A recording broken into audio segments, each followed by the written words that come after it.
Hola, buenas tardes para todos. Te hago una consultita, buenas tardes. Eh, ¿cómo, ¿Cómo uno maneja la situación con respecto al dólar? La ¿En qué tasación, sentido? claro, porque viste que, por ejemplo, el dólar aumentó ahora un 20%, un 30%, ¿no? Entonces, de hecho, que la gente que pide $100.000 va a querer $100.000, ¿está bien? Pero Sí, no pasó nada para que la casa cueste un 20% más hoy, o el terreno o la propiedad. Es un tema que creo que tenemos que manejarlo desde el colegio, me parece, porque la gente habla en dólares, ¿viste? Y vos fíjate, yo siempre me remonto que le digo a los clientes, paso de Fernández y Macri, día viernes, dólar 40 pesos, día lunes 80 pesos, ¿está bien? Contame qué pasa para que algo valga el 100% más, en pesos, ¿no? Y vos, sí, sí. los materiales de construcción con lo que se edifica una casa no aumentaron lo que aumentó el dólar. Es decir, porque vos, la bolsa de cemento, te retrotraes y tiene, sí, la inflación, pero el dólar es superior. Y más que se va a 200 mangos el dólar ahora. Entonces es un tema que no sé cómo le explica a la gente. Porque está mal asesorado creo que por todos, ¿no? Es decir, el punto pasa que porque todos hablan en dólares. Sí, muchas veces hubo proyectos de ley para prohibir las cotizaciones en dólares, para decir, bueno, nuestra moneda de curso legal es el peso, todo se tiene que realizar en peso, entonces la cotización de la casa debería ser en peso. Pero Claro. bueno, lamentablemente en la práctica no se puede llevar a cabo, la gente por una cuestión de pérdida de valor adquisitivo prioriza el dólar y eso además hace que el peso incluso siga perdiendo valor, porque Claro, se pero va aparte que no desfasando vendés, más. porque encima, yo siempre digo, los romanos dijeron que el valor de tu propiedad lo da la vecindad. ¿Está bien? Bueno, entonces hoy vale 20% más una casa que valía el viernes pasado en pesos. Sí. Es decir, un terreno que valía $10.000, hace un mes valía 1.400.000, hoy vale 1.800.000. Además, el problema de los que cotizan en dólares o piden ofertas en dólares, que el dólar, además de que aumenta esas cantidades, no se consigue. Es decir, no podés salir y decir, No, bueno, pero compro dólares. la gente te pide la conversión, no importa. El tema es que es una tablita del dólar blue. Así sea un Sí, terreno, una casa. Hoy todo el mundo quiere dólares. ¿Me entendés? Es un tema que por eso creo que el colegio tendría que hablar con los corredores para ver que demos una solución a esto porque no se vende nada. Y si sí, vos le decís algo que no es, lamentablemente sí. hay otro colega que dice que no, son $10.000, $10.000. Y no sé si son $10.000. Son tantos pesos. Sí, sí, sí, ¿Viste? hubo proyectos para establecerlo, pero lamentablemente Claro, ninguno porque prosperó. que mantengamos la inflación, bárbaro, pero el dólar es superior a la inflación. Sí, muchísimo. Además, el blue está en una Claro, entonces, ¿me escalada. entendés? Pero ni siquiera la bolsa de cemento de hierro aumentó lo que aumentó el dólar. Te hablo de la paso de 2019, ¿eh? Sí, Es mucho menor la proporción. El dólar aumentó 300% y el cemento aumentó un 100% más o menos. sí, no aumentó tanto. Sí, aparte está bastante parado con respecto a lo que es la cotización Te del hablo de dólar. cemento, hierro, tres, cuatro productos que son fundamentales para una casa, ¿no? Sí, sí, sí, por supuesto, lo básico. Pero sí, Pero lamentablemente no hay una respuesta hoy por hoy correcta o posible a eso, porque nos excede completamente y tanto los corredores como el colegio. Entiendo la postura de querer que se empiecen a hacer estas cotizaciones en pesos, pero hoy por hoy todavía está muy por encima es que la de las única manera posibilidades. que se pueda solucionar es que todos los corredores nos pongamos de acuerdo. Sí, pasemos un precio justo, porque ni siquiera se vende, porque se ve decir, bueno, se vende, y el otro colega lo vende. No, porque lo aumenta para agarrar el material y después tampoco se vende, queda clavado ahí. ¿Sí? Sí, sí, la gran mayoría terminan vendiéndolo por Aparte, precios mucho imagínate que inferiores. vos tomás una reserva el día miércoles pasado a $1.40, hoy vale 180 y no salieron los informes. ¿Cómo? Se arma un despelote bárbaro. Sí, sí, sí, Porque no, yo he tenía visto pesos, casos. ¿me entendés? Yo ni di que hablar cuando se fue una vez de 35 a 70, de 12 a 30, que me tocó un procrear. Pero bueno, fue un despelote porque el crédito duró 90 días y ese quilombo se armó. Con el Procrear hubo muchos problemas que demoraba mucho y bueno, entonces se había disparado mal. Fue un fin de año, cerca de fin de año, que estaba a 30 y pico, estaba 12 pesos, 11 pesos el dólar y se fue a 30, a 28, 29. Sí, sí, ha pasado con, a ver, con automotores, ha pasado con gente hasta que, a ver, te lo llevo a algo más terrenal, gente que se fue de vacaciones con $1 y hizo consumo en tarjeta de crédito, $1 a Sí, 12 y sí, volvió y el dólar estaba a 40. sí, Y sí, sí, sí. Y después te quedas hartado. Bueno, exactamente. eso era para que los demás colegas también veamos si lo podemos unificar, ¿no? Porque creo que nos perjudicamos todos, no es que uno solo se perjudica. Si no vendemos, nos perjudicamos a todos.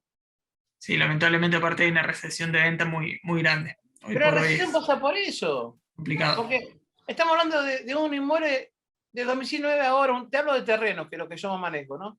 Estamos hablando de un 300% más. Entonces, ¿cómo lo vas a vender? Sí, ¿Me entendés? Un 300% más, un montón. sí, sí, un montón eso. ¿Me entendés? Si $10.000 a 40 mangos eran 400 lucas. ¿Está bien? Hoy son 1.800.000. Sí, sí, Entonces, aparte es muy, muy encima que hay difícil de menos acceder. plata, encima de que menos plata, aumenta. Es imposible. Sí, es una locura. ¿Me entendés? Bueno, gracias. No, por favor. Bueno, ¿alguna otra duda con respecto a lo que vimos la clase pasada o alguna otra consulta? Si no, ya arrancamos con el tema que nos había quedado para finalizar el tema de la clase anterior. Entonces vamos con lo que nos había quedado, que era la descripción del lote a tasar. Es decir, habíamos quedado con una parte muy importante del trabajo, que es qué es lo que vamos a colocar en la memoria descriptiva. Muchas veces todos dicen, sí, bueno, vamos a tasar un inmueble, lo que nos interesa es el precio y este es el precio y es lo que le interesa sobre todo al que lo solicita, ya sea con qué fines judiciales o de venta o de compra. Pero muchas veces la descripción del lote, la memoria descriptiva es el alma de todo eso, es cómo llegamos a eso y además el por qué, explicar los pasos del razonamiento y sobre todo qué elementos tuvimos en cuenta para llegar a eso. Entonces, a partir de ahí, nosotros, esto no es uniforme, no es una regla general, sino simplemente una serie de criterios que son los que más se suelen utilizar. Y ahí empezamos a ver cuáles son las características que tienen estos lotes que pueden llevar a influir tanto de manera positiva como negativa en la comercialización, y eso puede hacer aumentar o disminuir el costo de ese lote. Entonces podemos empezar, por ejemplo, nombrando que una de las cuestiones que más se utiliza es el tema de la topografía, el tema del suelo, del relieve, una descripción en base a las características propias que tiene eso y cómo se configura esa superficie. Entonces hablamos de la forma, hablamos si es cuadrado, si es rectangular, si tiene forma de L, si tiene forma de bandera. Hablamos de que puede ser además esto que yo les decía de objetivizar la forma y decir, bueno, es básicamente cuadrado o levemente rectangular o muy de una determinada característica. Entonces siempre se trata de establecer parámetros lo más objetivos posibles, más allá de que siempre, por supuesto, va a estar a la vista de las características propias que ve cada tasador. Después también se analiza muchas veces la calidad de vista en los lotes, el sistema de drenaje. ¿Recuerdan esto que decíamos del drenaje con respecto a lo pluvial, los caños que van desde el ingreso, por ejemplo, de la propiedad del patio hacia afuera, si se encuentra por debajo de la línea de calle o por encima? Todas estas cuestiones son tenidas en cuenta y se deben colocar en la memoria descriptiva.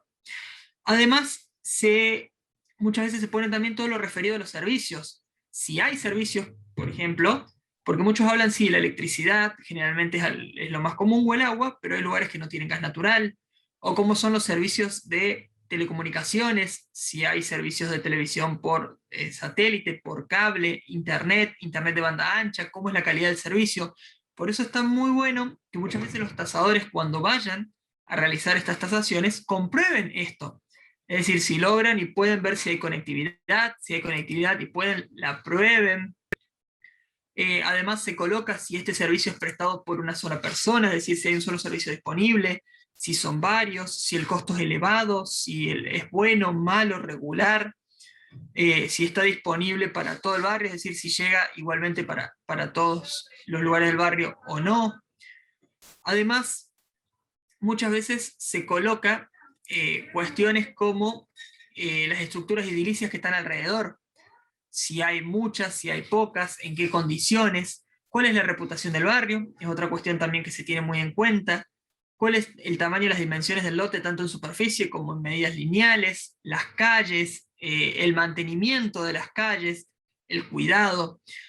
Se coloca también, y es importante, cuál es generalmente la clase de barrio o la clase de ubicación donde está el lote, porque no es lo mismo que estemos hablando de un lote urbano, de un lote rural, de un suburbano.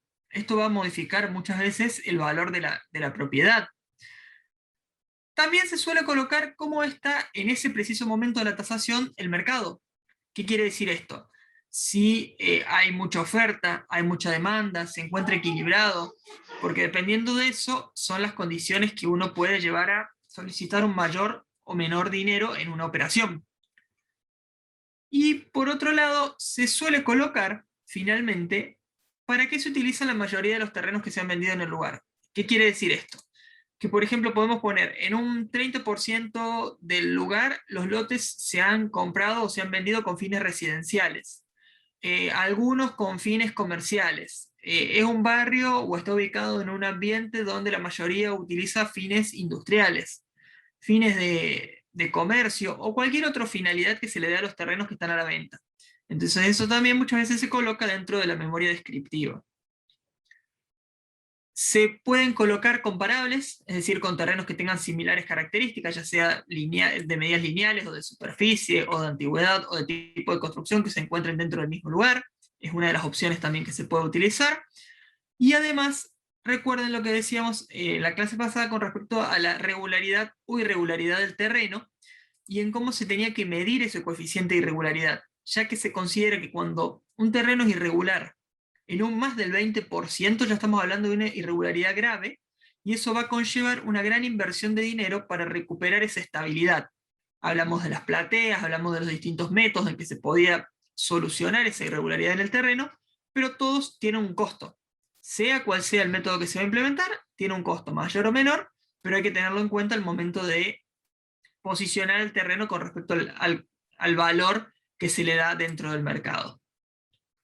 Y por último, lo que se suele poner son los detalles de todo lo que es la orientación y la funcionalidad y finalidad que quiere o por lo cual lo quiere adquirir la persona. Esto es decir, bueno, es un lote orientado al sur, al este, al norte. ¿Por qué? Porque va a cambiar. Si es una casa, muchas veces, esto que decían nuestros abuelos, la casa nunca orientada hacia el sur. Si es un industrial, no habría problema en un determinado contexto. O lo que decíamos, si es comercial, en donde se ubica en la manzana. Todas estas cuestiones se ponen en la memoria descriptiva a los fines de poder merituar en mayor o menor medida cuáles son los índices de valor que se le puede dar a este tipo de lote. Tengan en cuenta que todo lo que es la memoria descriptiva es la base de la tasación. Mucha gente de nada le sirve el costo o el valor de mercado si no tiene el porqué, la explicación. Si puede ser además que lo soliciten judicialmente, en sede judicial es incluso más importante. ¿Por qué? Porque en la mayoría de los casos, cuando en las tasaciones judiciales no se hace una buena memoria descriptiva, lo más probable es que el juez interviniente o el operario de justicia interviniente lo cite al tasador a los fines de requerirles e informe las razones por las cuales llegó ese precio. ¿Esto qué quiere decir? Se lo va a citar, por ejemplo, a la audiencia en el juicio y se le va a preguntar, señor tasador, ¿por qué usted dice que el valor es de tanto? ¿Por qué dice esto? ¿Por qué dice aquello? Entonces, entre más determinados son las características o los fundamentos que dan lugar a ese valor, más fundado está ese informe y menos posibilidad de incurrir en algún error o esta cuestión. Ahí Sebastián pregunta en el chat si se habló de la situación jurídica del lote. No, no lo coloqué en lo que es la memoria descriptiva, pero es muy importante, gracias por traerlo a colación, porque es muy importante al momento de la tasación el tema de la situación jurídica. No lo puse en el PowerPoint del lote, porque lo trato más en las construcciones, pero siempre es muy importante esta cuestión. ¿Qué es la situación jurídica del lote? Tiene que ver con que si el lote se compra por un boleto, se compra o se vende con una escritura, si se encuentra hipotecado, si se encuentra usurpado, o cualquier situación que pueda hacer perder valor a esta propiedad. Entonces, un mismo lote, o lote de características similares, por ejemplo, 500 metros cuadrados, en el mismo barrio, en la misma ubicación de manzana, uno al lado del otro, pueden tener un valor completamente diferente si uno se vende por ejemplo, con escritura, y otro se vende con boleto de compraventa, es decir, lo que normalmente se conoce como venta de la posesión. Entonces, esos dos terrenos varía muchísimo el valor con respecto a esto.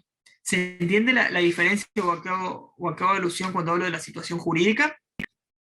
Hay mucha gente, por ejemplo, era un negocio muy común, comprar terrenos ocupados. ¿Qué quería decir? Una persona que le habían ocupado el terreno, que no tenía ni las ganas, ni el tiempo, ni el dinero para hacer todo un proceso judicial para recuperar su terreno, decidía venderlo a una persona que iba a recuperar o corría los riesgos de recuperar la posesión de ese lote.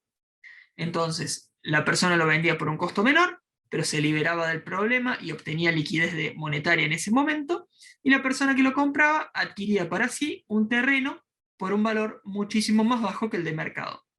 Por supuesto que en esto hay que dejar, si alguna vez les toca ser parte o hacer el tema de corretaje y la redacción de este contrato o de esta operación, tengan en cuenta que hay que dejar muy en claro el tema de quién asume los riesgos y las responsabilidades de esto, porque no vaya a ser cosa que después, si no lo dejan establecido correctamente, la persona que lo compró después no pueda sacar a las personas que estén ocupando el terreno y decida venir a reclamarle que ustedes lo vendieron como libre de ocupantes o alguna cuestión así. Entonces hay que tener muy en cuenta en cómo se deja expresado esta situación. Y también, y esto es un consejo profesional extra, hay que asesorar muy bien a la parte compradora que verifique los términos establecidos en el contrato. Les pongo un caso concreto y que me ha pasado en el ejercicio profesional. Una persona iba a comprar un terreno que estaba usurpado, entonces en el contrato o en la escritura se dejó establecido que la persona conocía la situación de ocupación del inmueble. El comprador conocía. Porque confió en que le dijeron, bueno, está ocupado, hay una familia que está habitando allí, o que creo que le decían que iba seguido allí o que estaba alambrando. La persona confió, firmó la escritura. Cuando la firmaron, en realidad no era una familia que estaba ahí viviendo o habitando de manera poco frecuente. Se había construido una casa ahí, tenía una casa construida en el lote. Entonces imagínense el problema que se le generó a la parte compradora, y cuando lo fue a reclamar, por la teoría de los actos propios, le dijeron, vos acá estás reconociendo que sabías la situación de ocupación, entonces no lo podés ir a reclamar. Tratan de ser lo más específico y claros con respecto a ese tema. Ahí en el chat preguntan cómo aplica una depreciación de un bien. ¿A qué te referís con cómo aplicas una depreciación de un bien? ¿A qué coeficiente de depreciación? ¿A qué te estás refiriendo con eso? Porque, por ejemplo, si es una depreciación de una mejora, se aplica una situación de una tabla que se aplica para la depreciación de las mejoras. Si es la depreciación funcional, dependiendo de la tabla de la vida útil y el remanente. Eh, si es una cuestión de depreciación por la situación jurídica, depende, no hay una regla específica. ¿Por qué? Porque imagínense que me dicen, bueno, hay un terreno con escritura y uno con boleto. El terreno con escritura es un terreno que se entrega un derecho de dominio perfecto. Es decir, no hay ninguna reducción de valor ni ninguna cuestión de inestabilidad del derecho. Es totalmente perfecto. Y en cambio, cuando hay un boleto, puede ser muchísimas las situaciones que llevaron a que haya un boleto. Puede ser que haya un boleto porque el terreno es usurpado, porque en realidad nunca se escrituró, que la persona que te lo transfiere esté habitando hace 10 años, que la persona que te lo está transfiriendo lleve 2 meses que alambró y está vendiendo los terrenos. Entonces hay que tener en cuenta caso por caso en particular cuándo o qué situación se da en cada caso para ver cuánto le reduce el valor comercial e incluso si vale la pena comprar ese inmueble. Imagínense que tienen que tasar un inmueble se vende por boleto y es porque la persona que era titular, porque esto pasa mucho en el interior, falleció hace 3 meses, los herederos, o 6 meses, los herederos no aparecieron y una persona decidió alambrar y los está vendiendo. ¿Ustedes cuánto le reducirían el valor por situación jurídica a ese bien? yo incluso le recomendaría que no lo compre, que el valor es más arriesgarse que otra cosa. Por eso digo que en cada caso puntual hay que tener en cuenta esta situación.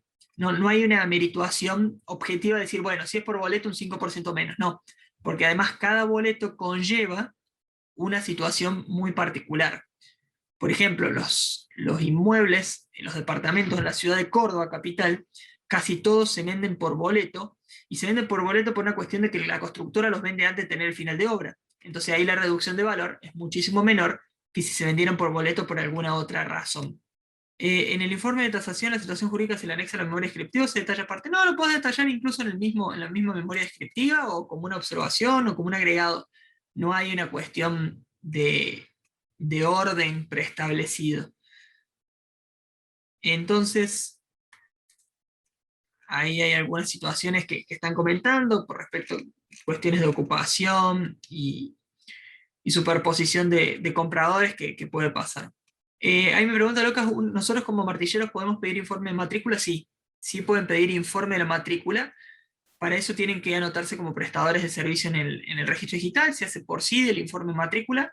Si quieren, en la clase de consulta de este módulo lo podemos ver, yo se los muestro compartiendo pantalla cómo se pide el informe de matrícula, no tengo ningún problema, si les resulta práctico, pero el tema es que el informe de matrícula no bloquea la situación registral. ¿Qué quiero decir con esto? Cuando un escribano va a hacer una transferencia o una venta de un inmueble, tiene que pedir un certificado de dominio. Ese certificado de dominio te asegura que durante el tiempo de vigencia ese certificado no va a cambiar. Es decir, no se puede vender, no se puede grabar, no se puede hipotecar. ¿Por qué? Porque se está en el tiempo para hacer esa venta. En cambio, los informes de dominio, yo puedo pedir un informe hoy y que el informe salga que está a nombre de Juancito Pérez, y mañana ingresa una hipoteca o ingresa una venta. Entonces ya la situación es distinta. El hecho de que pida un informe que se llama publicidad en el registro no implica que la situación no va a variar, sino que puede variar el mismo momento que se está solicitando. ¿Se entiende? Y la vigencia del certificado registral, que me preguntan ahí, es de 15, 25 o 30 días, dependiendo si el bien se encuentra en la misma localidad, en la misma provincia o en distinta provincia del escribano interviniente. ¿Qué quiero decir con esto? Si yo soy un escribano que estoy en Córdoba Capital y voy a hacer una escritura sobre un inmueble de Córdoba Capital, el certificado dura 15 días. Si soy de Córdoba Capital, pero el inmueble está dentro de la provincia de Córdoba, 25, y si está fuera de la provincia de Córdoba, 30 días. Dice, ¿se puede inscribir un inmueble que los herederos reciben a nombre de otro familiar que no es el heredero que figura en auto de la declaratoria? Sí, pero hay que hacer lo que se llama un proceso de tracto abreviado y ya es después del auto declaratoria, pero excede a este momento de la clase. De última, después lo vemos al final, si se quedan un ratito se los explico. Y al ser digital, los certificados no tienen el mismo plazo, pregunta Sebastián. En realidad, la ley sigue hablando de los 15, 25 y 30 días. El registro establece hoy por hoy que al ser digital habría una situación de prevalencia para los escribanos que están lejos, que tendrían más días. Entonces hay una reglamentación del registro que dice que actualmente todos los certificados están teniendo una validez de 30 días, independientemente de quién sea el escribano interviniente. Pero hay una reglamentación de lo que es el registro propiamente dicho, de Córdoba. En la ley habla de 15, 25 o 30. Si no queda otra duda de lo que es la memoria descriptiva, vamos a arrancar con lo que es la clase de este módulo, que tiene que ver ya no con un lote, sino con un inmueble edificado, específicamente un inmueble urbano. Vamos a hacer énfasis en lo que es un inmueble urbano edificado. Entonces, ¿qué es lo que nosotros vamos a analizar o a tener en cuenta en los inmuebles urbanos edificados para analizar el valor o el costo en una tasación? Lo primero y principal que se suele tener en cuenta es la calidad o el valor físico del inmueble. ¿Por qué? Porque lo que analizamos es la obra en sí y vemos, por ejemplo, la calidad de los materiales de construcción. No es lo mismo si ustedes van, no sé si tienen la posibilidad de haber ido a diferentes obras, por ejemplo a casas, en barrios residenciales, no es lo mismo cómo está hecha la columna, el grosor de la pared, si son con materiales aislantes, el tema, por ejemplo, de los vidrios, si son vidrios dobles, si tienen cámara intermedia, el tema de si tiene una, en el techo, cómo es la construcción de ese techo, qué clase de material, si tiene una membrana, de qué material es la membrana, qué tipo de pintura se utilizó. Todo esto, esta calidad, va dentro de lo que es la calidad física o el valor físico de la construcción. Después, la correcta utilización de los materiales. De nada me sirve que tenga los mejores materiales si están mal utilizados. Por ejemplo, a ver, les pongo un ejemplo práctico.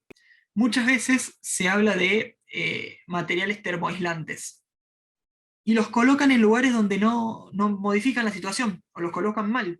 Entonces se vuelve, por ejemplo, un ladrillo termoaislante mal colocado, se vuelve un ladrillo común y corriente. Entonces, por consiguiente, no es solamente ver si el material utilizado es de calidad, sino ver si el material utilizado está bien utilizado, si no se le pierde la funcionalidad o el valor justamente por darle un uso incorrecto o distinto del que se establece en lo que son las indicaciones del producto. El estado de conservación del inmueble, lo que se llama edad o vida de la construcción, y ahí esto tiene relación, recuerdan en el primer módulo cuando veíamos la vida útil, la vida remanente, entonces decir, bueno, esta propiedad ¿cuántos años tiene? 30 años. ¿Y cuánto se proyecta que puede ser la vida útil de esta propiedad? 70, 80, 90 años. Entonces, en esos casos se hace una regla de 3 simples generalmente para calcular cuál es el grado de depreciación y cuál es el grado de conservación. No obstante, traten de no siempre ser tan lineales, porque una casa a veces de 20 años está mucho más conservada que una casa de 10. Por ejemplo, hay muchas personas que tienen la posibilidad y lo realizan de que todas las aberturas de madera que tiene la casa, cada año de por medio, por ejemplo, la barnizan, le ponen productos que las conservan en contra de la lluvia, pintan la casa cada 5 años, le hacen un mantenimiento al techo, limpian todo lo que son los desagües pluviales. Entonces esa casa, a pesar de que tenga 20 o 30 años, va a estar mucho más conservada que a lo mejor una casa de 10 años que nunca se le hizo ninguna tarea de mantenimiento. Y eso va relacionado mucho al siguiente punto que va dentro de lo que es el valor físico, que es cuántos son los gastos, eh, cuántos son los gastos que lleva poner esa casa de nuevo a punto. Es decir, tiene este desgaste. ¿Cuánto sale rehabilitarla totalmente? ¿Cuánto sale pintarla? ¿Cuánto sale arreglarle ese problema de humedad que tiene? ¿Cuánto sale cambiarle el desagote? Entonces, esa cuestión tiene que ver con los gastos necesarios para la rehabilitación. Y si no, lo que se establece es, bueno, si ya está arruinada, por así decirlo, la construcción, que es muy común, lo que se pone es, bueno, ¿cuál es el valor de demolición o valor residual? Normalmente es, bueno, la casa no sirve para absolutamente nada, la hay que demolerla, lo que vale es el terreno, o bien, demoliéndolo, queda, no sé, los cimientos, o se puede tirar este pedazo de la casa y este se puede mantener en pie, y ahí empezamos a hablar y a jugar con estos números y decir, bueno, el valor de la rehabilitación es tanto, y el valor residual de lo que se puede conseguir es tanto, entonces ahí se empieza a jugar con el valor físico que tiene la construcción. Ese es uno de los primeros parámetros para analizar el valor de la propiedad. Después, ya no tanto en lo físico, sino yendo más a lo funcional, es cuál es la funcionalidad o el objetivo de esa construcción y con respecto a la obra en sí para adaptarse a lo que yo estoy buscando. ¿Qué quiero decir con esto? ¿Cómo se hizo la obra? ¿Cómo estaba hecho el plan? El plan me refiero a lo que sea planos. ¿Está terminado el proyecto? ¿Se hizo de acuerdo al proyecto en sí? ¿Tiene adaptabilidad? ¿El destino que yo le quiero dar puede ser, puede funcionar, puede servir?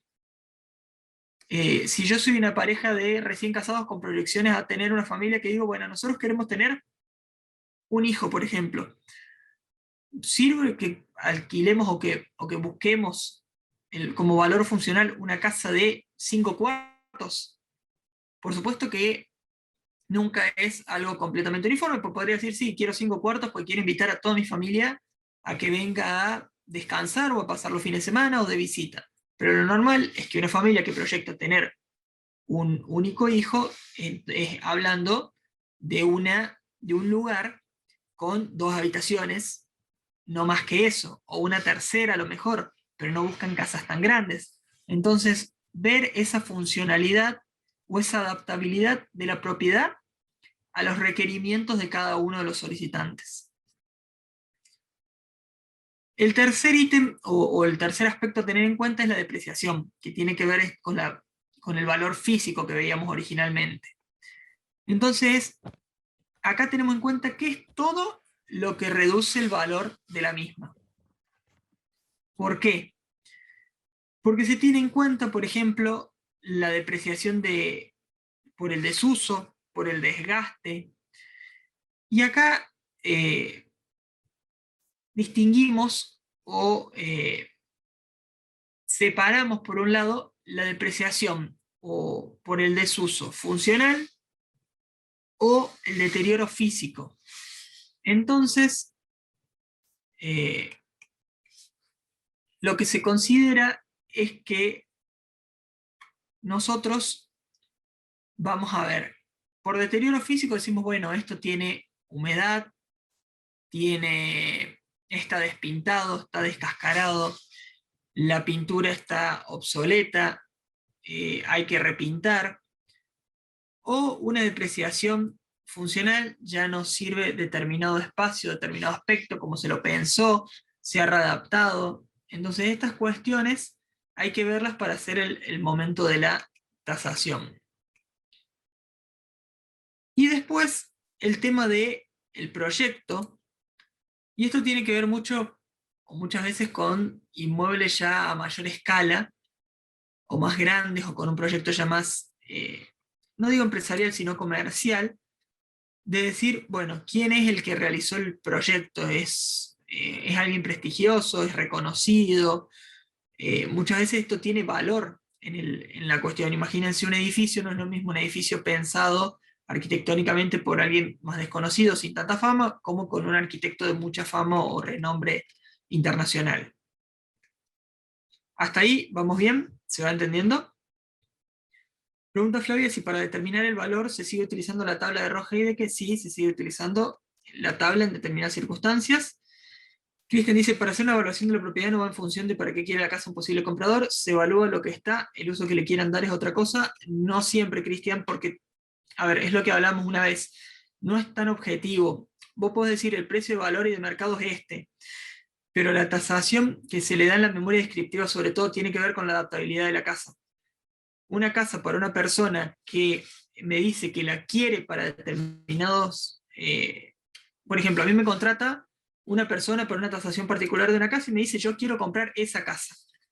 ¿Cuál es el valor? Que de acuerdo, porque me ha pasado que profesionales amigos le sucede esto. ¿Qué valor es el máximo estimativo que se puede pagar por esa casa en mis condiciones o con mi adaptabilidad? Entonces vos a la casa en la memoria descriptiva le colocas que el valor de mercado objetivo es tanto, pero con respecto al destino que se le quiere dar, pierde valor por esta causa, esta y esta. Entonces no es una cuestión tan simple, tan lineal de separar esta cuestión. A eso es lo que me refiero con la funcionalidad.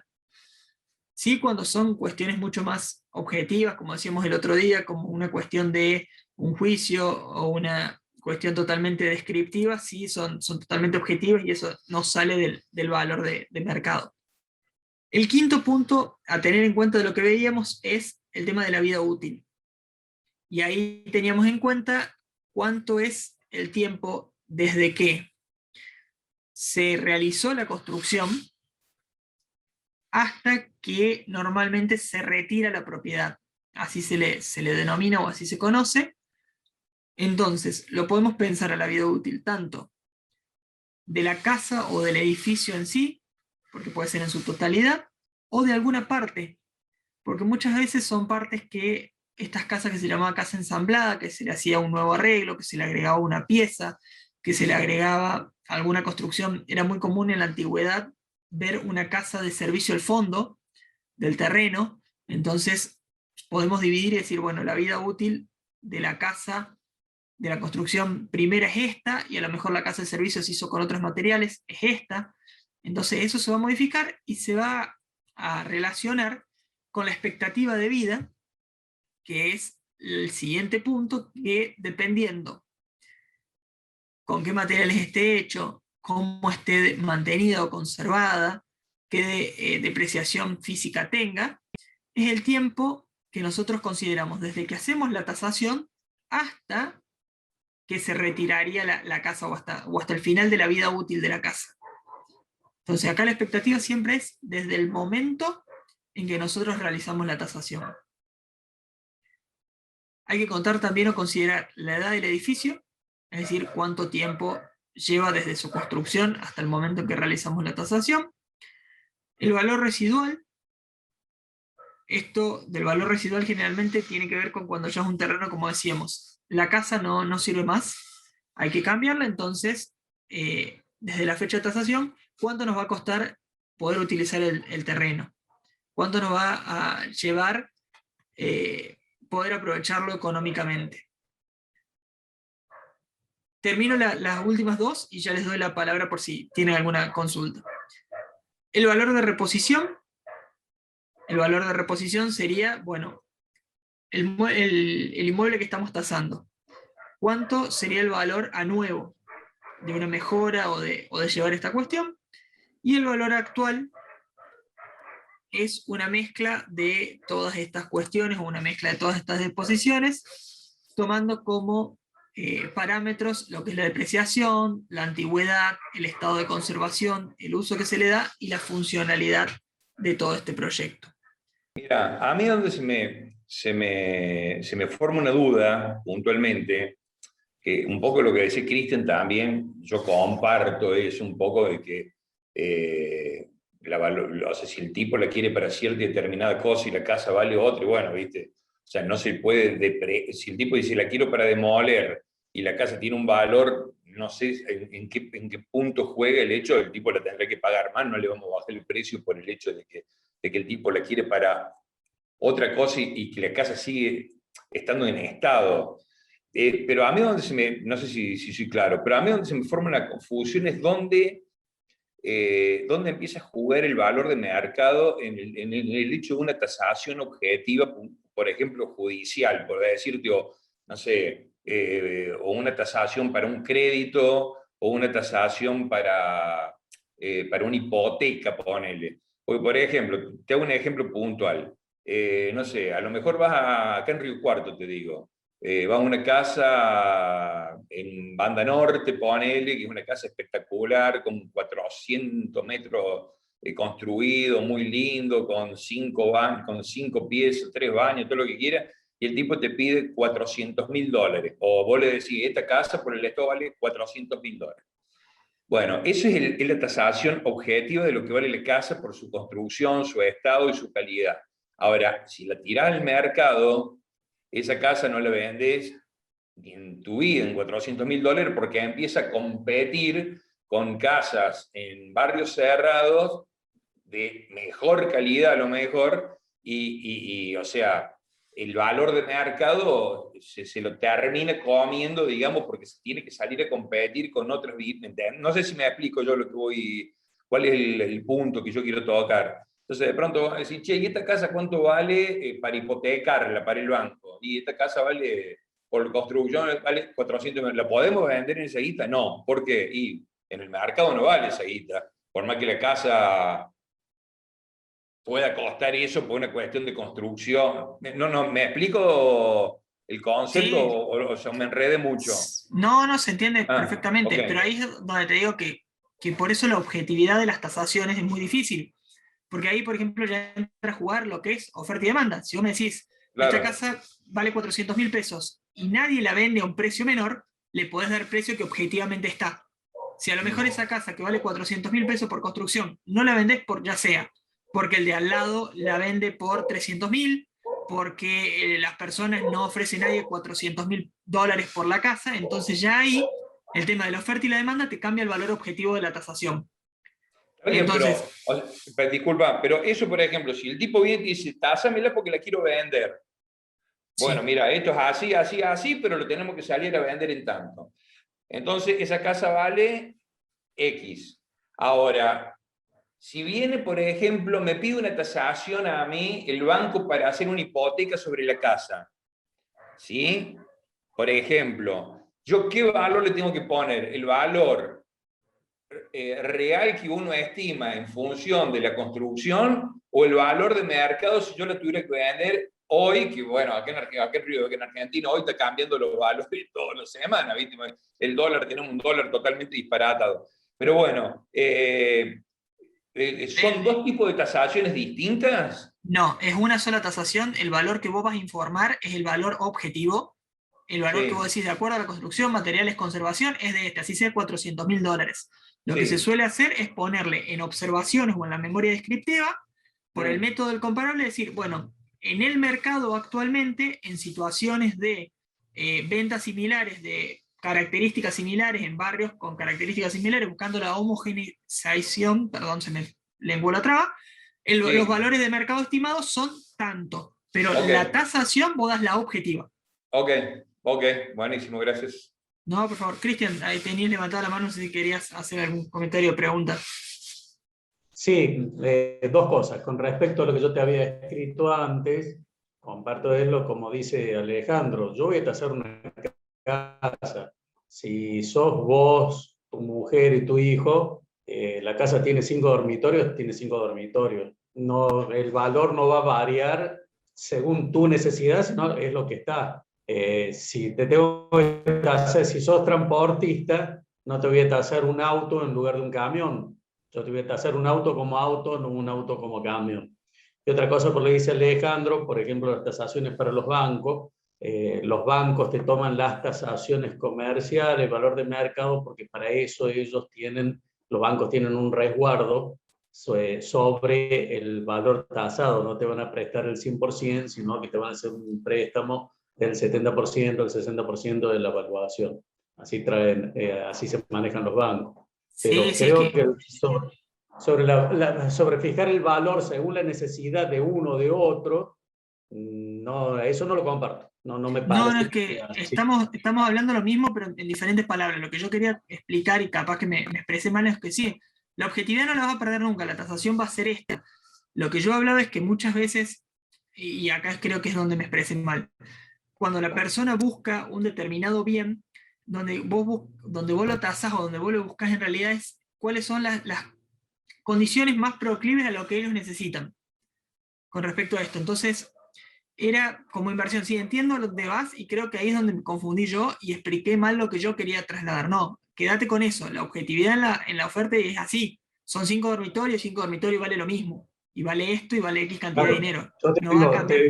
tengo la casa en venta. Si vos la querés demoler y hacer un edificio de 27 pisos, un problema tuyo. La casa que se vende es esta y lo que vale es esta. Sí, sí, en eso hablamos de lo mismo. Lo que yo quise expresar es otra cosa, pero malinterpreté la forma de expresarlo. Y lo del banco que vos decías, sí, por supuesto, eso también. Lo que pasa es que ellos te piden, normalmente más allá de eso y el valor comercial informado, te piden también una cuestión objetividad, al igual que los seguros. Después también tienen los seguros de autos, por ejemplo, tienen otro mecanismo de tasación con respecto al de mercado y al de reposición, pero igualmente te piden, o me ha pasado a ver que piden también el valor objetivo más allá de cuál utilicen en la práctica. Pero ya son cuestiones mucho más allá de lo que se vaya a realizar en el caso. No sé si me explico. Sí, sí, sí, sí. Sí, sí. Gracias. Gracias. No, por favor. En el chat estaban preguntando cómo hacemos con clientes cuando sucedía esta cuestión de la parte, dice, del valor completamente por arriba del comercial. Y lamentablemente se informa, y es como decíamos, en la práctica es complicado esta situación, y sumado a lo que veníamos hablando del tema dólar, que arrancamos la clase, no tengo una respuesta absoluta y puntual en este punto, porque es muy complicado llegar a esta cuestión. Normalmente lo que se suele es, como les decía, dar el valor objetivo y establecer el valor de mercado. Incluso a veces es muy complicado con los clientes porque dicen, ¿por qué el valor de mercado está tan por abajo con respecto a lo que valdría mi casa si yo tengo, no sé, supongamos que les explico, una casa de, no sé, 30 años de antigüedad, que está hecho todo con mesadas de mármol, detalles de granito y un montón de cosas más, que la lleva un valor sideral de física, un valor físico absoluto. Pero es imposible venderle ese valor, y le decimos, bueno, pero el valor de mercado estimativo es este. ¿Cómo le hacemos explicar después que no la puede vender al valor que realmente vale, sino que la tiene que vender al valor que la paga el mercado? Y ahí es cuando entra a jugar todo el tema de la oferta, de la demanda, lo comparable, el entorno.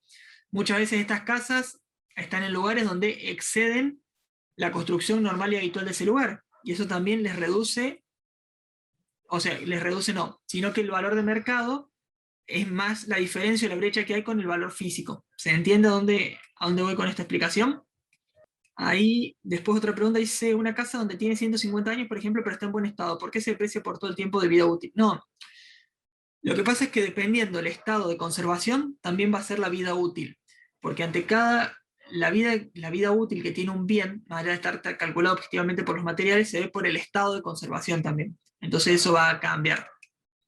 Sí, el cliente, como dicen en el chat, siempre va a tomar lo que le conviene, pero acuérdate que tenemos dos partes y ese es el problema, un comprador y un vendedor, y ahí es cuando entra el problema de qué valor es el que le conviene a cada uno, si el venal, el comercial o qué cuestión puntual para cada caso. Después las preguntas del chat son más o menos todo lo que venimos hablando, por eso no me detengo específicamente en esta cuestión. Ahí Lucas dice, una vez que le informaste un valor objetivo a un vendedor es muy difícil que quiera vender un valor menos porque el del mercado es otro. Sí, ¿cuál es el tema o en la práctica que sucede, Lucas? El mercado le pega un mazazo en la cara y le hace bajar el valor. Es muy lindo tener un valor que objetivamente es un montón de plata, pero nadie quiere tener una propiedad totalmente ociosa. Entonces, más allá de, o la única solución que vos podés tener es que tengas una espalda como para bancar una propiedad ociosa de un valor muy alto durante mucho tiempo. Si no, el propio mercado o la propia necesidad de venta te va a llevar a merituarla a un valor más comercial. Dice ahí en la pregunta, para determinar el valor de una propiedad partimos de un valor de metro cuadrado a nuevo de una económica. ¿Cómo determinamos cuánto más valor tiene de acuerdo a la mejor categoría, de acuerdo a las mejoras utilizadas? Hay tablas que de acuerdo a cada mejora le va sumando valor al metro cuadrado. Y Eduardo habla de la judicial, sí, efectivamente como dice el tema de la judicial. Y le dice Lucas, el tema es que comparan con otros productos, por ejemplo, con vehículos, muchas veces una camioneta nueva, por ejemplo, vale más que un terreno. Sí, te entiendo, y ese es un trabajo que ustedes a medida que se vayan desempeñando profesionalmente, cada vez lo van a notar más y más que se vuelve más complicado. Hay autos que valen más que un terreno, hay autos que son pequeños departamentos. ¿Y por qué muchas veces tiene que ver estas situaciones? Por el tema del mercado, que muchas veces una persona o varias personas, mejor dicho, tienden a querer gastar más plata en ese auto que en un terreno o en una casa. Tiene mucho más recambio, tiene mucho más salida, por consiguiente, lo lleva a que lo paguen a mayores valores. Entonces es muy complicado por ahí hacérselo entender a personas, sobre todo cuando dicen, bueno, me quiero vender la casa para comprarme otra cosa y no me alcanza para nada. Entonces sí, lamentablemente es complicado eso, esa cuestión. Bueno, lo importante en propiedad horizontal es entender primero la figura. Cuando hablamos de propiedad horizontal, todos sabemos que estamos hablando de edificios, de departamentos, y cuando veíamos en el módulo anterior lo que eran derechos reales, veíamos que justamente la propiedad horizontal es un derecho real, y que consagra o que establece este derecho de propiedad horizontal. Lo que establece es un derecho de dominio exclusivo sobre lo que se llama una unidad funcional, que es el departamento, propiamente dicho. Es decir, yo vivo en el 4C, esa es mi unidad funcional, ese es mi departamento, pero además me brinda un derecho de condominio sobre los espacios comunes, es decir, puedo utilizar espacios comunes.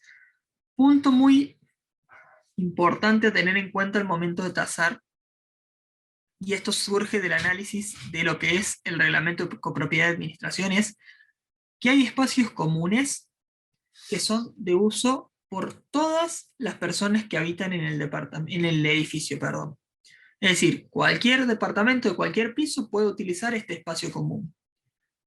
Y hay otros espacios comunes que solamente pueden ser utilizados por determinados propietarios de determinadas unidades funcionales o determinados departamentos. ¿Qué quiero decir con esto? Es muy común que a veces un departamento de 6 pisos tenga patio interno en la planta baja y supongamos una terraza en la parte superior. Entonces, que en el reglamento se establezca que el patio interno de abajo es para los titulares de los pisos 1, 2 y 3, y que la terraza es para los pisos 4, 5 y 6.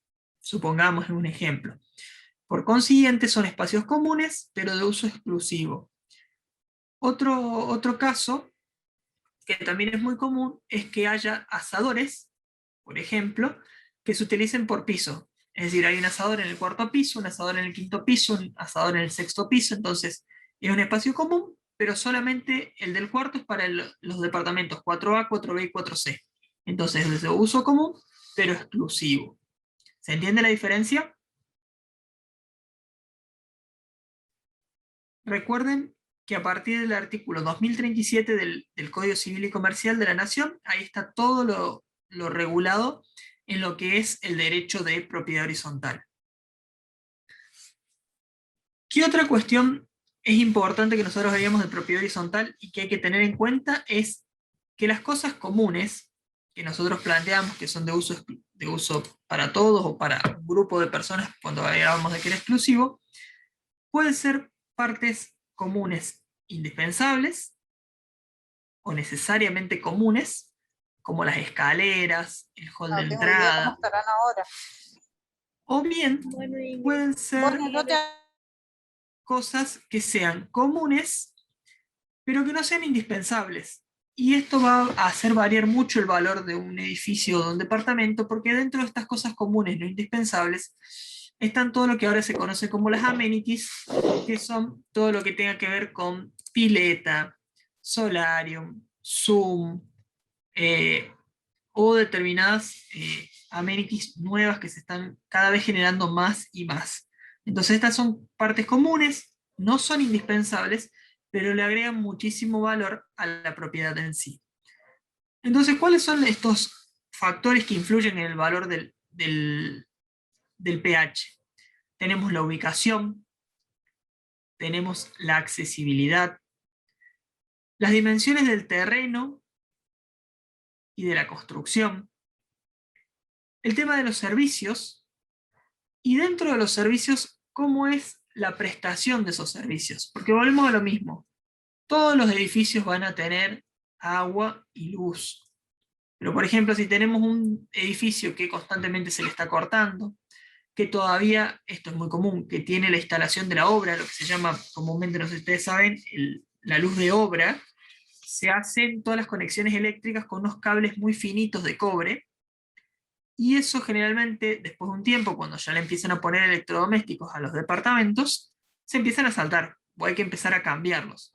Entonces, una cuestión a tener en cuenta es esto de decir, bueno, la prestación del servicio de luz, qué clase de conexión tiene, si soporta tal o cual cantidad de electrodomésticos o cómo está realizado. El agua es muy común que en pisos, sobre todo superiores, de edificios que a lo mejor ya tienen unos ciertos años, la presión del agua no sea tan buena. Entonces es una cuestión a tener en cuenta al momento de merituar el valor. La construcción, cómo está el tema de la aislación de los ruidos. Es un comentario un poco generalizado, pero la mayoría de los departamentos que se venden hoy por hoy nuevos, las paredes son de cartón. Entonces mucha gente, es una de las cuestiones que mayor malestar le causa dentro de vivir en un departamento, y es el tema que se escucha absolutamente todo. Por ahí las construcciones más viejas eran un poco más aislados sonoramente. Cómo son los acabados internos y externos, el tema de los drenajes, el tema del tipo de construcción, si tiene remodelaciones o no, cómo es la seguridad ya sea del barrio donde está enclavado o del propio edificio en sí. ¿En qué etapa se encuentra el proyecto? Es muy común que cuando sobre todo se venden en torres, por ejemplo, el proyecto sea de 3 torres y te están vendiendo la torre o el departamento de la torre 1. O que cuando ya está construida la torre 1 te estén vendiendo los departamentos a construir o en pozo de la torre 2 o de la torre 3. Entonces ahí ya entramos a hablar de otro valor que va a tener ese departamento. El estado de conservación, tanto de la unidad funcional como del edificio. ¿Cómo está distribuida la propiedad? Ustedes saben que en los edificios no es lo mismo si está en un piso bajo, en un piso intermedio, en un piso alto, si está en un contrafrente, si tiene directamente ventana al frente del edificio, el tema de la vista, cómo está distribuida, y sobre todo, no sé si ustedes saben que arquitectónicamente en muchos edificios lo que se hacía era distribuir todos los departamentos en forma uniforme. Es decir, el A, el B y el C estaban, del cuarto piso estaban sobre el comedor del cuarto A, sobre el comedor del tercero A, sobre el comedor del segundo A, era por una cuestión de ruidos y cuestiones de molestia. Entonces, asimismo, muchas veces se establecían los reglamentos que no se podía modificar. La casa o el departamento ya estaba entregado de esa manera y no se podía cambiar y, por ejemplo, colocar la pieza en lo que era otra habitación o armar el living en otro lugar, porque por el tema de los ruidos estaba prohibido. Entonces, esta distribución de la propiedad también se evalúa mucho al momento del valor. ¿Cómo es el tema de las propiedades colindantes, de las propiedades vecinas? Y, por supuesto, el estado del mercado. Como vemos siempre, esta cuestión tiene una incidencia valiosa en lo que es la tasación, ya sea de inmuebles urbanos, rurales, edificios, casas, lotes, oficinas comerciales. En todas tiene una cuestión de importancia. ¿Hasta ahí alguna duda con lo que son el pH o los edificios? Bien. Ya entramos entonces a hablar, una vez que sabemos qué factores se tienen en cuenta, es decir, qué colocamos en el informe de tasación. ¿Cuáles son los elementos a tener en cuenta? Antes de continuar, me preguntan en casa de complejos si se refieren a un pH. La casa en los complejos generalmente no es un pH, sino que es un conjunto inmobiliario. Entonces, perdón, en caso de complejos. Bueno, vamos entonces. Cuando son casas en complejos, generalmente estamos hablando de conjuntos inmobiliarios y es un pH especial y por ende lleva otra regla de tasación. Y en caso de complejos de departamentos, es exactamente lo mismo, solamente que se tiene que analizar mucho más el estado del plan, el estado de avance del plan. Entonces, si ya está todo terminado, si van a hacer mayores construcciones, porque, por ejemplo, un terreno en la torre 1, por ahí se va a ver revalorizado por la construcción de la torre 2 o de la torre 3, pero tiene un valor que todavía no es tan alto porque no está construido, sino que es un proyecto. Entonces, esos elementos se tienen en cuenta. Volviendo a la memoria o al informe de la tasación, vemos primero la descripción de la propiedad, lo más detallada posible en la condición en la que se encuentra, siempre información totalmente o lo más objetiva posible, y sobre todo para utilizar esta información en las comparaciones con las propiedades que estén en el mercado de características similares en la búsqueda de esta homogeneización que veíamos al comienzo. Después se pone o se distingue la superficie cubierta, que se establece siempre en metros cuadrados, es el área habitable, que está construido y siempre se mide desde las paredes exterior. Esto es lo que sería propiamente la unidad funcional. La superficie semicubierta también se va a utilizar, y además la superficie descubierta, en caso por supuesto que lo tengan. Entonces se pone de ambas tres sus características, sus medidas lineales, superficie y esta cuestión. Siempre la memoria o el informe lo más descriptivo posible para evitar cualquier error o una cuestión de que no se tiene en cuenta un hecho. El espacio habitable Y acá se hace una distinción, se coloca por un lado el espacio que se habita propiamente dicho en metros cuadrados del departamento en sí, la unidad funcional, y además la superficie de los espacios comunes. Y se hace un informe y una descripción de qué espacios comunes tiene, cuál es la superficie de cada uno de ellos y cuál es la posibilidad de acceso al uso de cada uno de ellos. Entonces, por ejemplo, se cuenta que tiene este espacio que es, por ejemplo, un Zoom, tiene este espacio que es por ejemplo, un salón de fiestas, un quincho, una pileta. Eso se pone y se pone cuál es el método de funcionamiento, es decir, si es de acceso en la totalidad. Otra cuestión que se suele poner en este punto es el tema del año de la construcción del edificio, también el tipo de construcción que se utilizó, y cuando hablamos también del espacio habitable y de la unidad funcional y de los espacios comunes, también se suele poner en la memoria, y esto es muy importante, el tema si tienen lo que se llama unidad complementaria. ¿A qué se le llama hoy unidad complementaria? A las cocheras. Es muy común que algunos edificios del día de hoy lleven una unidad complementaria que sería la cochera 27. Entonces, en la memoria o en la descripción se establece cuál es la superficie cubierta, la semicubierta, la descubierta, la superficie de las zonas comunes y además si tiene o no unidad complementaria y en su caso cuáles son las medidas, y eso se establece para determinar el valor mayor o menor de una propiedad. Después empiezan a haber cuestiones también de construcción, como veíamos, y ahí se ve la calidad de la construcción, los materiales, el tipo de techo, sobre todo, el tipo de materiales que tiene la pared, la pintura. Es muy común en los edificios por ahí si tiene algún tipo de guarda, algún detalle decorativo, las terminaciones, y además cómo están mantenidas todas estas terminaciones, todas estas paredes, todas estas construcciones, siempre se tiene muy en cuenta al momento de hacer el informe de la tasación. Se realiza cualquier observación del estado de conservación, porque puede ser que, por ejemplo, se coloque que el estado de conservación es bueno, pero que se observa un detalle de una pared en particular que tiene una mancha de humedad. Entonces se pone como una observación particular. Y después se suele colocar cuál es la orientación del departamento. Esto que le decía, si da al frente, contrafrente, al sur, norte, este, oeste, dependiendo cada caso en particular. Se ve el tema de la luz, el tema de la luminosidad, es decir, porque es considerado un factor de habitabilidad, el tema de cuánta luz o circulación de viento ingresa en estas propiedades.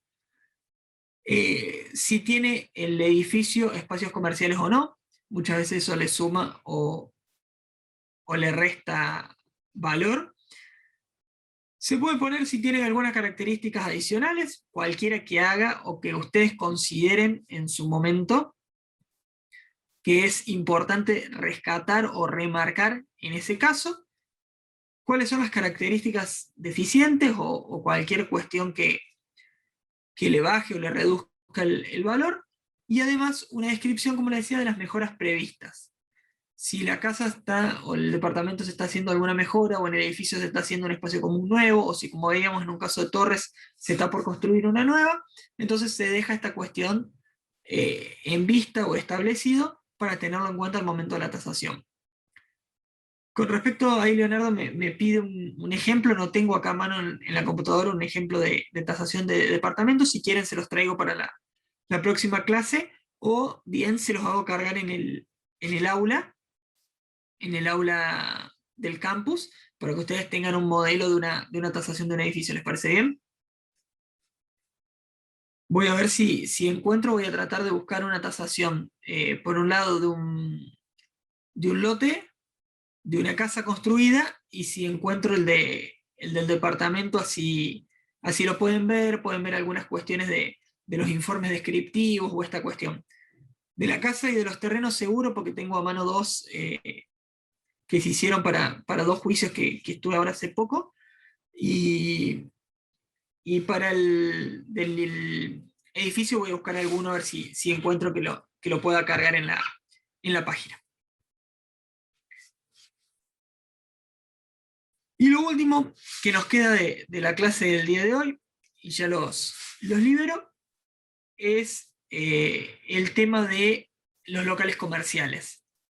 Y ahí ya hablamos un poco de los locales comerciales, de las oficinas, del tema de la orientación. Recuerdan si convenía que sea en esquina, si convenía que sea en mitad de calle, en cómo tener en cuenta el tema de la ubicación de la entrada y la salida. Pero lo que vemos acá también es que tiene que ver mucho en el valor de un local comercial el tema de la forma y las características geométricas. Por esto que decíamos, a veces va en las esquinas porque ingresa por un lado y tiene salida por el otro, pero son cuestiones puntuales que se suelen considerar o a tener en cuenta. ¿Qué otra cuestión analizamos al momento de ver el local comercial? El tema de los comparables de mercado. Y se vuelve acá un poco más tedioso, porque es mucho más fácil encontrar comparables en inmuebles residenciales o en inmuebles industriales. Por ahí en los comerciales, por una cuestión de tamaños o de ubicación, es mucho más difícil encontrar comparables. Por eso se suele hacer una homogeneización más amplia, no tan restrictiva, para poder determinar mayores puntos, pero siempre recordando que no se deben forzar esos datos. ¿Y cuáles vamos a analizar principalmente para el local comercial? Vamos a ver, por ejemplo, el precio de metro cuadrado de la zona, el año en que se hizo la construcción, cuándo fue la última vez que se le hizo alguna reforma para ver el estado de conservación, la localización, el estado de conservación del mismo inmueble, si es un local que se encuentra en una galería, la ubicación, si está al ingreso, al centro o al final de la galería, si está en una esquina, si está en un centro de manzana, si da frente de calle. Otra cuestión también, si tiene una sola planta, si tiene dos plantas, un depósito, si hay competencia en la zona, si está próximo a proveedores o a caminos, a rutas, si tiene salidas rápidas. Todas estas cuestiones se tienen o son elementos a tener en cuenta con respecto a un local comercial, que no es lo mismo, que ahí se los dejé un poquito separado, con respecto a una oficina. Entonces, en la oficina ya empezamos a hablar de más una cuestión de tener en cuenta el entorno, el tema de los servicios que estén disponibles, si tiene buena prestación de estos servicios, el estado de conservación del edificio, pues muchas veces es mucho más visual, si además es una cuestión que tiene buenas instalaciones. ¿Por qué? Porque entre mayor confort se le da a la persona que quiere acceder a este lugar, mayor es el valor que va a tener. Por ejemplo, ¿qué se ve? Si tiene calefacción, si tiene aire acondicionado, si tiene buena luminosidad. ¿Por qué? Porque el aumento de la calidad en estas cuestiones va a aumentar el valor de esta oficina. Otro punto a tener en cuenta es que cuando se busca una oficina muchas veces en un edificio, el nivel de ocupación de ese edificio va a hacer subir o bajar el valor de esa oficina. Y el último punto es la superficie bruta alquilable. Porque del punto que se va a alquilar, ¿cuál es la superficie bruta y neta que se va a utilizar? Puede ser un espacio muy grande, pero que funcionalmente se le quite mucho espacio para lo que se puede alquilar o utilizar efectivamente. Entonces esas cuestiones hay que tener en cuenta al momento de la tasación. ¿Dudas, consultas? Ahí en el chat me preguntaban si el PowerPoint de la clase, sí, todos los PowerPoint que se utilizan en la clase se suben al aula junto con el video. Lo que les voy a ir subiendo son las tasaciones que vaya teniendo a mano, y las que si no las voy a buscar para ir compartiendo, de los distintos bienes que vamos a ir accediendo y analizando. ¿Hasta ahí alguna otra duda? Sí, Sebastián, decime. ¿A qué me refiero? Perdón, Vanina dice, ¿a qué me refiero con el nivel de ocupación? Que, por ejemplo, si vos tenés una oficina en un edificio donde vos querés trabajar, supongamos, con tranquilidad o que necesitas, ¿cómo te explico? Para que no se malinterprete como la anterior explicación. Por ejemplo, en un edificio que va a ser una oficina, es mucho más rentable por ahí en ciertos parámetros o en ciertas actividades que haya mucha ocupación del edificio para que haya mucha circulación de gente, para que la gente, por ejemplo, vea la marca, vea el tema de publicidad. Entonces, por ejemplo, el nivel de ocupación del edificio es mayor que esto. Otra cuestión es cuando muchas veces el nivel de ocupación se tiene en cuenta en la oficina por el nivel de comodidad, por el nivel de ruido, por el nivel de gastos comunes. No sé si ustedes saben, pero uno de los mayores problemas que surgió en la pandemia, que no tiene que ver tanto con la tasación, pero para tener en cuenta esta cuestión, es que los negocios o las oficinas que estaban en galerías, a medida que iban cerrando los otros negocios que estaban en la misma galería, los gastos comunes se le iban aumentando muchísimo y fue una de las principales causales de cierre comercial o de retiro de ese lugar del asiento comercial. ¿Por qué? Porque pasaba a ser de una expensa o gasto común de 20.000 pesos, supongamos, a que si iban cerrando otras oficinas o el nivel de ocupación bajaba, las expensas ya pasaban a ser de 40.000 o de 50.000. ¿Y cómo aplican todos esos factores en el precio? Y se va merituando caso por caso en el caso puntual, pero se va analizando. Igualmente, el nivel de ocupación es un... A ver, si hacemos como una lista o un checklist de los ítems a tener en cuenta, no es uno de los más importantes el nivel de ocupación. Ya estamos hablando más de lo que son superficie cubierta, superficie habitable para la oficina, servicios, lo que hablaba del confort, y en última medida el nivel de ocupación como un ítem extra, que si bien no es el principal, se tiene en cuenta a los fines de la merituación, siempre y cuando se haga lo más descriptivo posible. De un local comercial, sí, podemos ver los puntos claves del local comercial. Cuando nosotros hablamos de los ítems más específicos que se analizaban de un local comercial, el primero, la ubicación, la localización. Por supuesto que siempre vas a arrancar por superficie cubierta, el tamaño, la distribución del lote. Entonces vas a hablar de si tiene forma rectangular, cuadrada, en forma de L, si es en una planta, en dos, si tiene depósito, la accesibilidad. Perdón. Terminamos entonces el negocio y ya vamos a esa pregunta. El tema de la ubicación, frente a la calle, salida, además proximidad con el tema de las rutas, las salidas comerciales, comunicaciones, todas esas cuestiones son a tener en cuenta. E incluso fíjense, cuando hablamos también de un local muchas veces comercial o sobre todo industrial, cómo juega también la parte legal o económica del lugar, porque muchas veces en determinados lugares como los parques industriales o en determinadas localizaciones hay incentivos a la colocación de determinados locales comerciales o industriales. Entonces no va a ser el mismo valor de un terreno para una industria en un parque industrial que un terreno para una industria en una zona suburbana. Entonces esas cuestiones tengan en cuenta. ¿Por qué? Porque la persona que accede en un parque industrial tiene un descuento impositivo del 30%. Entonces esas cuestiones se tienen en cuenta al momento de la cotización. Y con respecto a la llave del negocio, que era tu pregunta, Sebastián, ya no una tasación del negocio, sino una llave de negocios, calculo que con llave de negocios te referís al fondo de comercio, a lo que es la marca. Tendrías que analizar todo lo que es cartera de clientes, la trazabilidad del negocio, la potencialidad, o sea, la ubicación de la marca en el mercado actualmente y la potencialidad de esa marca para después, haciendo un estudio de mercado. Maquinaria, rentabilidad como trazabilidad, te lo pongo yo. Es decir, cuánto, de acuerdo a la trazabilidad, cuánto le ingresa, cuánto le sale. Un estudio de caja se suele hacer para analizar un estudio de caja en el sentido de trazabilidad.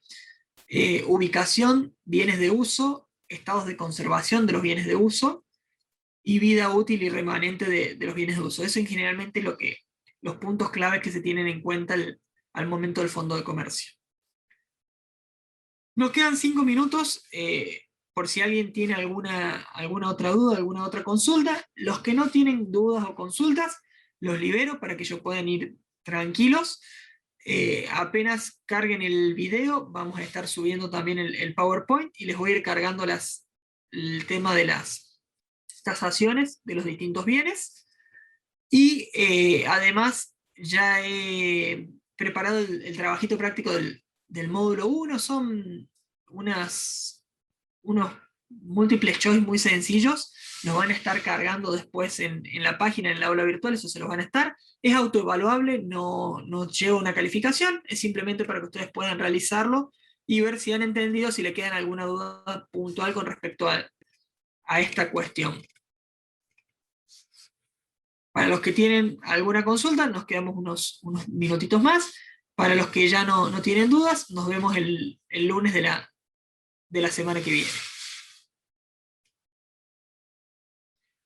Ahí me preguntan si la ley 26.994 reemplaza totalmente la 13.512. Sí, la 13.512 ha quedado, para los que no saben, la 13.512 es la ley de PH, la ley 26.994 es la ley de modificación del Código Civil y Comercial, es decir, la que unificó el Código Civil y Comercial y la gran modificación. Ha quedado desvirtuada la 13.512, ya que todo lo referido a PH, como derecho real en particular, está regulado dentro del código. El trabajito no sé si va a estar en el aula virtual o se los van a mandar, pero creo que sí, que los van a cargar en el aula virtual. Ahí dice, en mi caso me solicitaron la tasación de unos lotes en el interior de Córdoba, los herederos después de muchos años se dan con los lotes y los quieren vender, pero resulta que están ocupados hace más de 10 años. Los ocupantes están dispuestos a comprar, pero no quieren pagar el valor real y me solicitan que tase el valor de los lotes solos, sin lo que han construido los ocupantes. Los herederos, en cuanto a la documentación, solo tienen la declaratoria. ¿Cómo deberían encargar ese trabajo? En realidad, depende de quién te pida la tasación, podés tasar únicamente el lote. Lo tasás por metro cuadrado, por ubicación, por comparable, por accesibilidad, pero solamente el lote, para que después ellos paguen y la construcción como que queda aparte. Pero va a ser bastante complicado porque generalmente si ya están ocupados, ya llevan 10 años, ya han construido todo, es muy raro que quieran pagar un precio ni siquiera cercano al real, porque saben que van con todas las de perder los verdaderos herederos que tienen que sacarlos, hacer todo un proceso, entonces juegan más con el desgaste que con otra cosa. Hola Diego, ¿cómo estás? Hola, una consulta lo mío. Tasaciones con respecto a inmuebles rurales. sí. Podemos después hacerte una consulta sobre cosas puntuales, como por ejemplo, bueno, me han pedido hace poco también hacer una tasación de inmueble rural. Salvo que hay una parte que están trabajando para cosecha y la otra no está en uso. Sí. En ese caso, ¿tú haces una tasación rural completa con la tasación, digamos, de la parte que se cosecha y la parte que no? Mira, yo te puedo ir adelantando básicamente cuestiones simples. Por ahí se subdivide, justo de inmuebles rurales lo vamos a adelantar la próxima clase y después en el módulo que viene tenés una clase entera de tasación de inmuebles rurales más específico, pero básicamente sí se suele determinar o se suele exponer el valor total del campo o el valor del inmueble rural que se quiere realizar, y después se ponen las observaciones esta cuestión de cuál es lo que está establecido o lo que está cosechado o no. Pero no le modifica el valor el hecho de que una parte esté cosechada en ese momento. ¿Se entiende? Sí, perfecto. Sí, el mío era respecto a eso, porque en realidad queda una parte muy menor de lo que es el campo que lo utilizan para cosecha. Los otros sí, pero no sabía si tenerlo en cuenta o no, porque bueno, había una línea perimetral ahí que confundía. Pero no, básicamente era esa la consulta. Está bien. Ahí Jorge preguntaba si para conocer la medida de la unidad funcional es de afuera a afuera, como comúnmente se dice, sí, de pared a pared, exactamente. Melina me pregunta, ¿los dueños tienen todas las de perder no, no es que tienen todas las de perder, no me malinterpretes, tienen todas las de ganar, pero legalmente, y en nuestro sistema, el hecho de ganar legalmente muchas veces, los abogados decimos que a veces es mejor un mal acuerdo que un buen juicio. ¿A qué me refiero con esto? Que a veces un juicio que lo vas a ganar te va a llevar 10 años con un desgaste emocional, físico y monetario que no amerita la pérdida de a lo mejor un 10% del valor de la propiedad en una venta ya y el dinero fresco. A eso me refiero. Por eso muchas veces los que están ocupando juegan con el desgaste de los verdaderos dueños. Eso es a lo que me refería, ¿no? No que tienen todas las de perder, no, legalmente tienen todas las de ganar. El tema es que muchas veces la ley no lleva, no muchas veces, siempre la ley no lleva los mismos tiempos que las personas involucradas.